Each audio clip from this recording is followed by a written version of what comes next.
pick up some brushes at the floor if there's any.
Yes, very good, Miss Ilade. So let's give her a round of applause.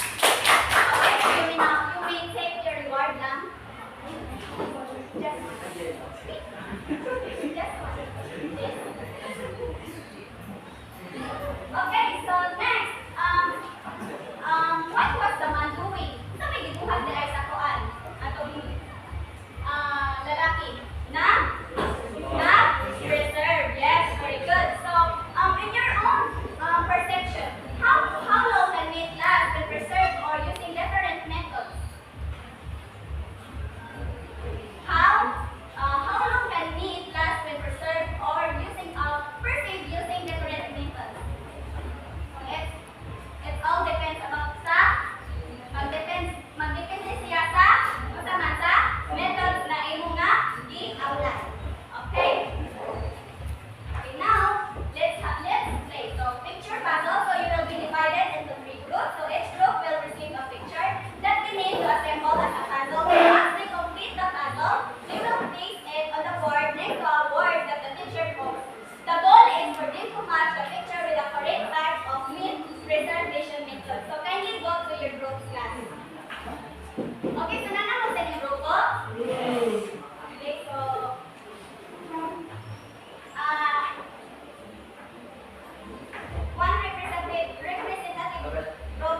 Okay, thank you so much for your participation, class. So, I need one representative each group. Then, they will read o kung asa na siya na belong nga paan.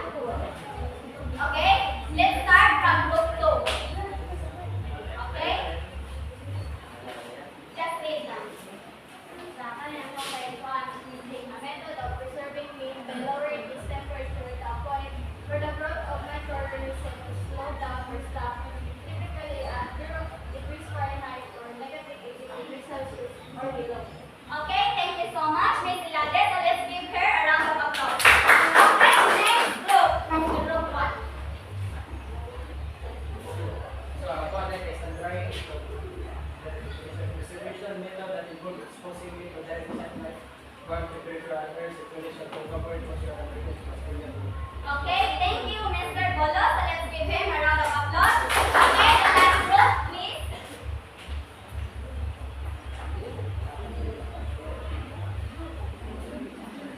Salty, a practice of applying salt to grow or moisture and prevent bacterial growth and extend the nutrition. Okay, thank you, Ms. Pitagara. Let's give her a round of applause. Okay, so now, what is your insight or observation about that class? May sato ang short activity.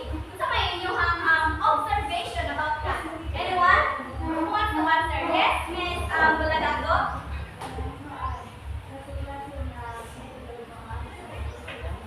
Okay, thank you so much, Ms. Buladago. Okay, so next, how does all of those methods relate to each other? So, sa matong tanan nga methods nga na-relate sa matag usa? Yes, Ms. Amisoso? How does all of those methods relate to each other? Yes, Mr. Tunyakaw? Yes, very good. It prevents the toilet and to extend the shelf life of the food. Thank you so much. Okay, so how does the method contribute to food security? Saman, how does your method contribute to food security? Anyone? Who wants to answer?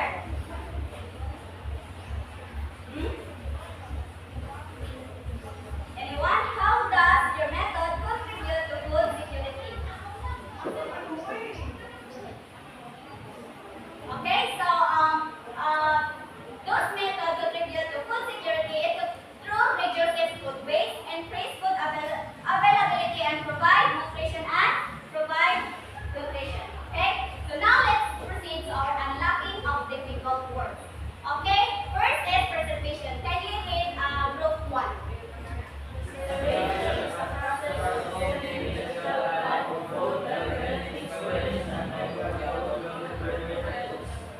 Okay, next is planning. Can you read group 2? Planning is a process of sealing meat in airtight containers and heating process. Ensuring all necessary without refrigeration. And the curing, can you read group 3? It's the practice of applying salt in pure sugar or other curing agent to inhibit bacterial growth, enhance flavor, and extend shelf life. Okay, so salting, can you read everyone? The process of applying salt to grow of moisture and inhibit bacterial growth and extend the nutrition life. Okay, thank you so much, everyone. So now let's proceed to our formal discussion. Okay, so what is storing meat? Anyone? What is storing meat? From its word store. This I gusto mo explain. Just raise your hand. Linayan ka, wow. What is storing meat? Yes, Mr. Tunyakaw? Storing meat kay kanang para bitaw mo mas mulugay pa sa meat o sa meat dili tayo madaot mas pwede pa sa mo lugayan mo sa malutawon mo wala kay Yes, thank you, Mr. Tunyakaw. So you can get your reward. Okay, so what is storing meat? So can you read everyone? Storing meat is a process of preserving under controlled conditions such as refrigeration, freezing, or curing to mitigate freshness or prevent food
Yes, Mr. Bolo? So from the word drying, ay mga sa okay, pamukol. Yes. So ang kuwan ko niya, the original 50% of the water, kung mo siya pamukol, mukha na lang, kung maiwan na lang 10%. Okay, thank you so much, Mr. Molo. You can get your reward. Okay, so drying is an effective method for preserving food by preventing microbial growth and food spoilage by removing moisture from food, and microorganisms are unable to grow and the food remains safe to eat for a longer period. So mauna si drying. Kung sa nga buwag sa kasama sa okay? Now, it has two ways of drying meat. So first is the natural sun drying, and the second is the dehydration or artificial drying. So first is the natural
sugar, potassium, or sodium, and other curing elements such as ascorbic acid, phosphate blend, and are used to prolong the keeping quality of meat. Okay, so in curing, temperature and moisture play a crucial role by creating an environment that inhibits microbial growth, allows for the diffusion of curing agents, and facilitates the dehydration and preservation of food. So, curing is kanang siya o involve siya of salt, sugar, potassium, or sodium nitrate as mentioned sa definition. So that is curing. Now let's proceed to refrigerating. So, please read row 1. It is stored at a temperature range of 2 to 10 degrees Celsius to retard mold and bacterial growth for a limited period. Okay, so from its word refrigerating, ref. So sa may inyuhang, what comes up in your mind when you heard the word refrigerating? Anyone? Yes, Miss Ninya? Yes, isud di mo siya sa ref para mo extend ang shelf life sa food or sa meat. Okay, so next is freezing. So kindly read everyone. Meat is preserved at a temperature of 10 degrees Celsius and below. Freezing activates enzymes and bacteria. Meat can be preserved for 2 months to 1 year using this method. Okay, so from this word freezing, so kung na refrigerating, na freezing. So who can differentiate about the refrigerating and freezing? Anyone? Yes, Mr. Tunyakaw? Freezing kay pagkain yun ka na kung balance ko refrigerating yung ano ba, chill tayo Okay, yes, very good, Mr. Tunyakaw. So nakadungog mo sa kanang kalahian ni refrigerating and freezing? Okay, so the difference between the refrigerating and freezing. So next we have is canning. So can you read? Yes, Mr. Sebastian. Canning. Meat preserved by canning is stocked in tin cans or jars which are subjected to a temperature of 100 degrees Celsius and above 5 to 7 kilo pressure for a specific period of time. Okay, so mention a classmate that you want to share his or knowledge about that canning. Yes, Mr. Racho. Yes, very good. So, canning from its own word, can is ang main imuhang isod sa what? Sa canning para mas preserve ang food. So, in canning, high temperatures and controlled moisture levels are used to kill microorganisms, create vacuum cells, and prevent fuel contamination, thereby preserving food by sterilizing the contents and preventing spoilage. And the last is the freeze drying. So, can you read everyone? The process involves the removal of moisture from the meat tissues by transferring the moisture water content.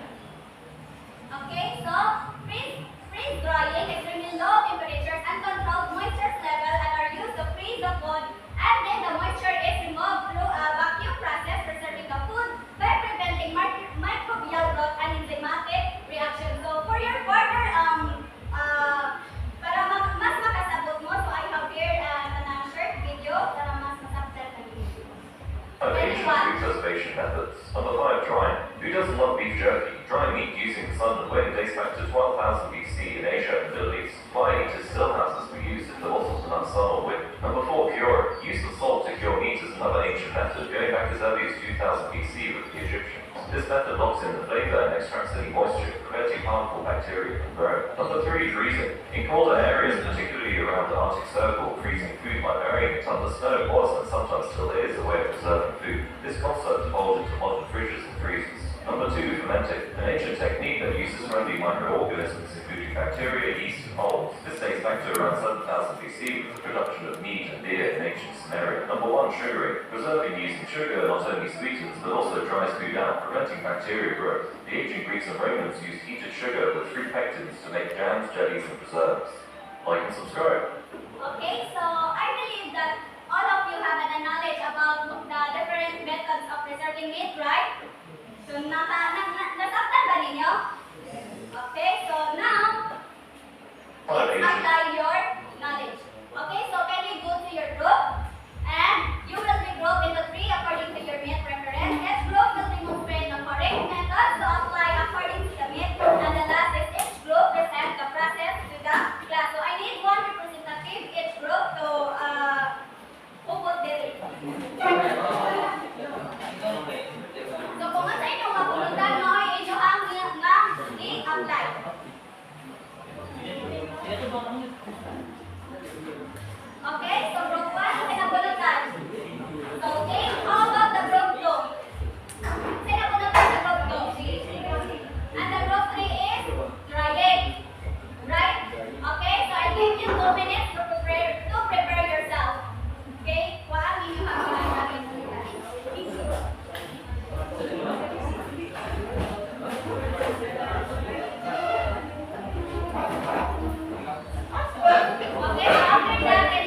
Sukali para sa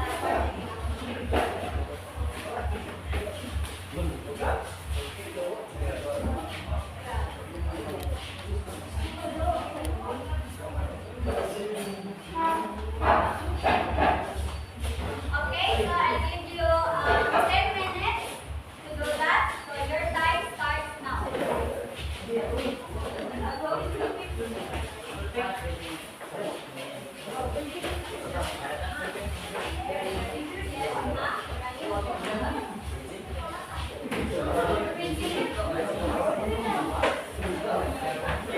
Okay, so from one sana na manamit inyong na kuan. Chicken. How about the broto? Saan ang gamit? So, gamit.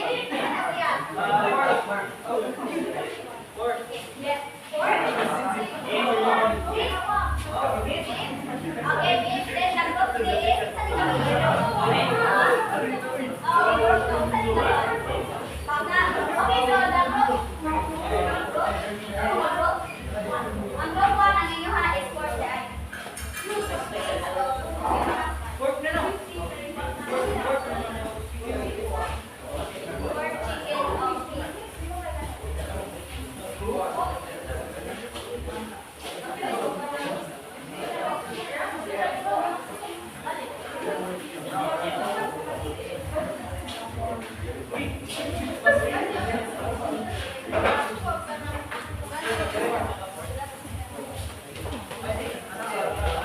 If you have pagkakana, please don't hesitate to ask me, ha?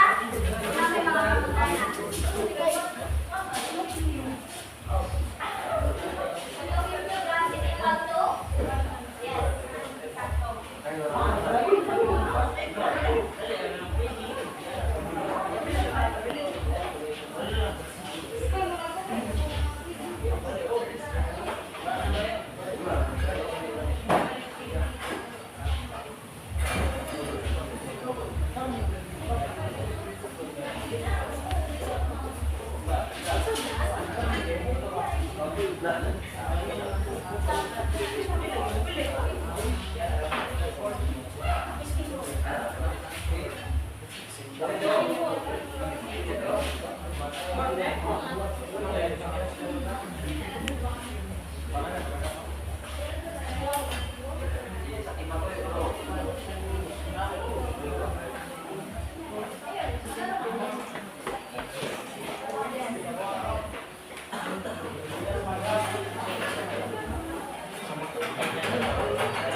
Okay,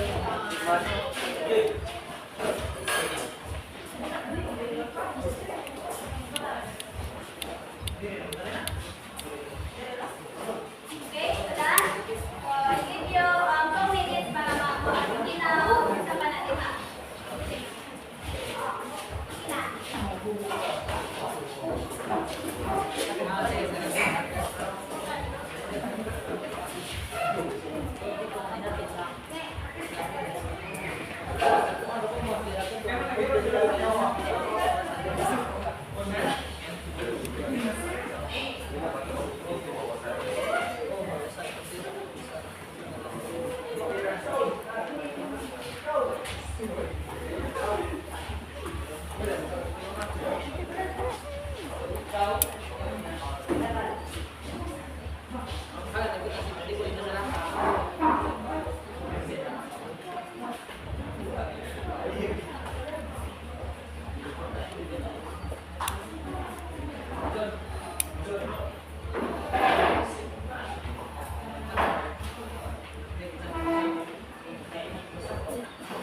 Okay, so naman tanan. Okay, so now let's take our assessment. So I have here a printed assessment. So when we answer the class, it is 1 to 5.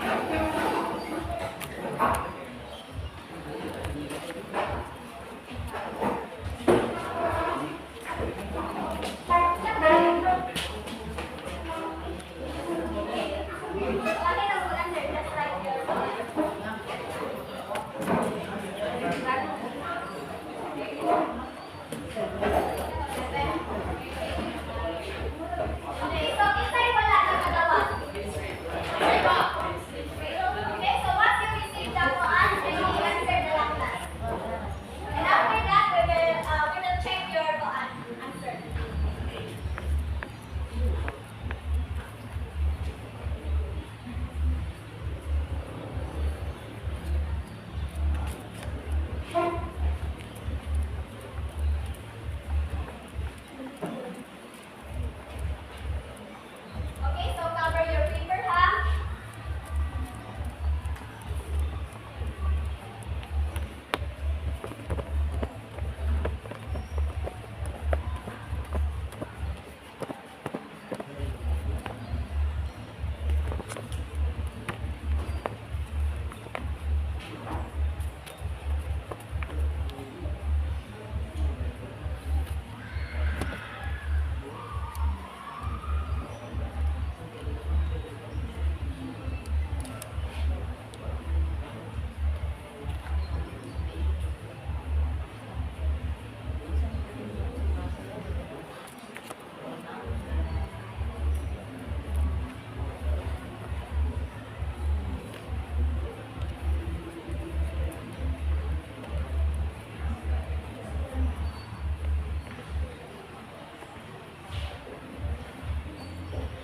Cover your paper.